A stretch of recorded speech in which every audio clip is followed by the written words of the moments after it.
സാറേ ഈ സിവിൽ സർവീസിൻ്റെ ഈ ഇൻ്റർവ്യൂവിനെ പറ്റി ഒരുപാട് രസകരമായിട്ടുള്ള കാര്യങ്ങളൊക്കെ വരാറുണ്ട്. ഈ ഇൻ്റർവ്യൂ എങ്ങനെയാണ്? അതിൻ്റെ ഒരു അത്ര ടഫാണോ? ഏത് രീതിയിലാണ്? അതിൻ്റെ ഒരു സാധാരണ ഇൻ്റർവ്യൂ പോലെയാണോ? വ്യത്യാസമുണ്ടോ? എങ്ങനെയാണ് അതിൻ്റെ ഇൻ്റർവ്യൂകളൊക്കെ? സിവിൽ സർവീസ് ഇൻ്റർവ്യൂ വളരെ പ്രൊഫഷണലി ഒരു എന്താണ് സൗണ്ടായിട്ടുള്ള ഒരു സെറ്റിംഗ് ആണ് ഇതിനകത്ത്. കാരണം അതിനകത്ത് പല പിന്നെ ഫീൽഡുകളിൽ നിന്നുള്ള വ്യക്തികളുണ്ടാവും. അതായത് ഒരു ചെയർമാൻ വന്ന UPSCയുടെ ഒരു അംഗമാണ്. അപ്പം അത് തന്നെ എന്തെങ്കിലും ഒരു ഫീൽഡിൽ ഒരു അക്കാഡമിക്കോ അല്ലാതെ ഫീൽഡിൽ ഒരു ഡിസ്റ്റിങ്ഷ്ഡ് ഒരാളാണ് പൊതുവേ UPSC അംഗം ആകേണ്ടത്. അപ്പോൾ അങ്ങനെ അദ്ദേഹമാണ് ഓരോ UPSC അംഗങ്ങളും ഓരോ ഇൻ്റർവ്യൂ ബോർഡിൻ്റെ ചെയർപേഴ്സണാണ്.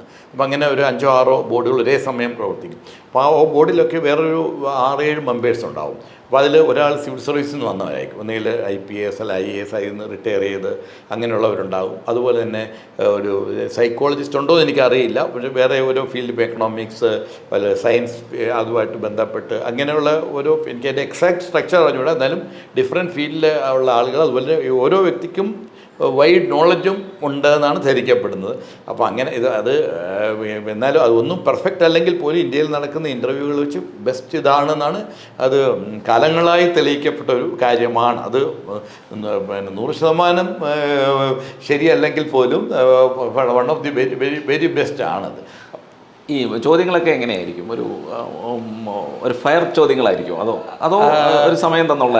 പിന്നെ അത് ആദ്യം അവർ നമ്മളെ ഒന്ന് കംഫർട്ടബിൾ ആക്കുന്ന രീതിയിലാണ് ചെയ്യേണ്ടത്. അത് ഓരോ ബോർഡിൻ്റെ പോലെ ഇരിക്കും. ചില ബോർഡുകൾ അത്ര ഇതാവില്ല. അവരിങ്ങനെ ഒരുപാട് പേരെ കണ്ട് ടയേർഡായിട്ടിരിക്കുന്നതൊക്കെ ആയിരിക്കാം.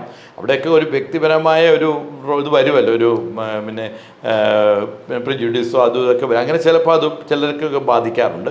പക്ഷേ പിന്നെ ആദ്യം പൊതുവേ തുടങ്ങുന്നത് നമ്മുടെ പേരിൽ നിന്നാണ്. അതുകൊണ്ട് ഞാൻ എൻ്റെ പേരിൻ്റെ കാര്യം അതൊരു പ്രത്യേകതയുള്ള പേരായതുകൊണ്ട് അതൊക്കെ ഞാൻ തയ്യാറാക്കി കൊണ്ടുവരുന്നു. അപ്പോൾ അങ്ങനെ ആദ്യം നമ്മുടെ പേര് ചോദിക്കുക, എന്താണ്, ആദ്യം എവിടെയാണ് സ്ഥലം എന്നൊക്കെ പറഞ്ഞ് നമ്മുടെ സ്ഥലത്തെപ്പറ്റി എന്തെങ്കിലും ചോദിക്കും. കേരള അല്ലെങ്കിൽ പിന്നെ ആ പർട്ടിക്കുലർ സ്ഥലം ഇമ്പോർട്ടൻ്റ് ആണ്, അതിനെപ്പറ്റി. അല്ലെങ്കിൽ അത് കഴിഞ്ഞ് നമ്മുടെ പേര്, ഇങ്ങനെ കുറച്ച് ചോദിക്കുമ്പോൾ നമ്മുടെ സബ്ജക്റ്റിനെ പറ്റി അത്ര ഡീറ്റെയിൽ ആയിട്ട് ചോദിക്കില്ല എന്നാണ് പറയുന്നത്. പക്ഷേ സബ്ജക്റ്റിന് എൻ്റെ കാര്യത്തിൽ കുറച്ച് ചോദിച്ചു. കെമിസ്ട്രി എനിക്ക് അത്ര ഉറപ്പുള്ള ഫീൽഡല്ലായിരുന്നു, അതിനെപ്പറ്റി ചോദിച്ചു. അപ്പം പിന്നെ ഹിസ്റ്ററി ഉണ്ടായിരുന്നു. പിന്നെ വേറെ നമ്മൾ ആപ്ലിക്കേഷൻ, അതായത് മെയിൻ എക്സാമിന് കൊടുക്കുമ്പോൾ അതിനകത്ത് നമ്മുടെ ഹോബീസോ അല്ലെങ്കിൽ ഇൻട്രസ്റ്റുകളൊക്കെ എഴുതേണ്ടി വരും. അപ്പോൾ ഞാനതിനകത്ത് ആന്ത്രപ്പോളജിയൊക്കെ ഇൻട്രസ്റ്റ് ആയിട്ട് എഴുതുന്നു. അതുകൊണ്ട് ആദ്യം എന്നോട് ചില ട്രൈബ്, അതിൻ്റെ എന്താണ് വാട്ട് ഈസ് ടോട്ടം, അങ്ങനെയൊക്കെ കുറേ കാര്യങ്ങളൊക്കെ എഴുതുമ്പോൾ ശ്രദ്ധിക്കണം. അത് വളരെ ശ്രദ്ധിക്കണം. നമ്മളതൊന്നും നോക്കിയിട്ടല്ലായിരുന്നു.